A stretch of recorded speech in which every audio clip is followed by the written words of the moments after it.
Spirulina is one of the hottest health food dye supplements on the market, and it is now the object of an investigation by the State Health Department. As Claude Mann reports, the department is looking into charges of widespread fraud. High-protein, high-vitamin diet supplement and reducing aid made from plankton. The blue-green algae, most of which is imported from Mexico or Japan, is expensive and in very short supply. It sells retail at $6 to $8 per 100 tablets. And the 60 to 70 firms now marketing spirulina in the United States have a combined gross of $30 to $50 million. The health department says there's evidence some firms may be diluting the spirulina with cheaper substance, such as alfalfa. Though this would not present a health or safety problem, it could constitute major fraud. And the department is now running tests at its Emeryville lab.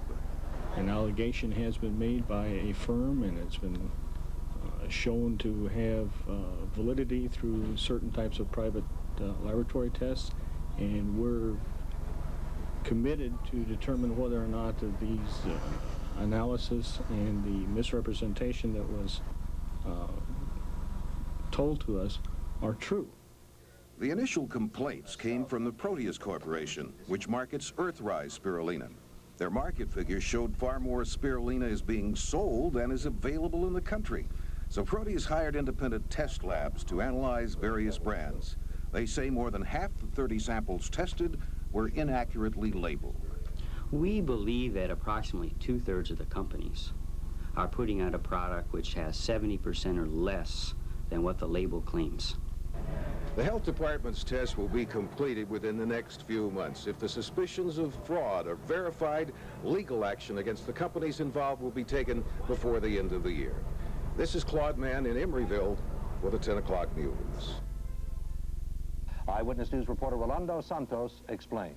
Susanna Bowen uses and sells the health product Spirulina. She says most users don't know that they're getting ripped off by many brands that contain fillers like alfalfa or even ground insects. To protect herself and her customers, she sells only brands that have been tested and certified pure. Spirulina is actually ground algae. It's a popular diet supplement because it's supposed to be high in protein. Its popularity has led to shelves filled with dozens of brands and imitators. Many of these, according to health experts, are falsely claiming to be pure. The makers of Earthrise got so worried about impurities in their competitor's product that they had an independent lab run tests on 30 brands. The results were astounding. That the spirulina itself is severely cut, adulterated, or not present at all. These were some of those found to contain the least amount of spirulina. One brand in particular, Bioenergy, claims to be 100% pure, yet the report says it doesn't contain any spirulina at all. Company officials were unavailable for comment this afternoon. I just talked to officials here at the State Health Department who tell me that they're aware of the questions surrounding spirulina, and in fact they're conducting their own tests on the product. But they haven't got the test results back, and there will be no action taken until they do. Health Officer Carl Costella candidly admits if there is any false advertising, the companies are in deep trouble.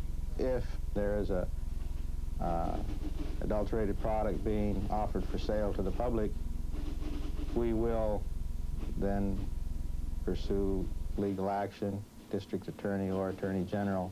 Neither Costella nor any of the experts we talked to feel the additives are a danger to the public health, but they're angry because the labels are misleading and ripping the public off because they don't get what they pay for.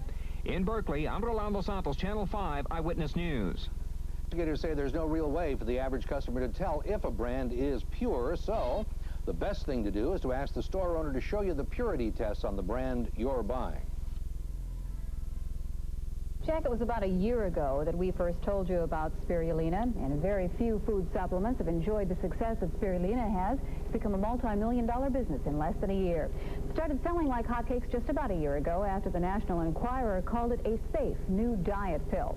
It's a source of protein made from algae, and Consumer Alert has just learned that one spirulina maker claims some of its competitors are selling what may be phony spirulina, and it's apparently very easy to fool consumers. As up to a year ago, most people didn't know what spirulina was. They look and they see little green tablets.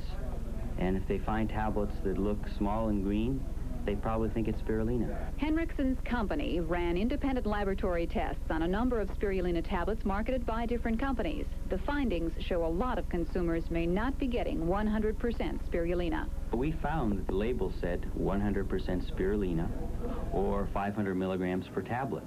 When we looked at the tablet and then had it looked at in the laboratory, we found that simply there wasn't that much spirulina in the tablet. With how many different brands? Well, we must have looked at maybe 30 to 40 brands, and over half of them contained a significantly less amount of spirulina than that label had claimed. Well, the Food and Drug Administration is now doing a full-scale investigation of spirulina. There is no standard at this time for spirulina. Responsible companies, though, will not claim that it is a revolutionary diet aid. Instead, they just point out that it is a source of protein. And they're asking that the FDA set standards for the product so that customers get what they pay for.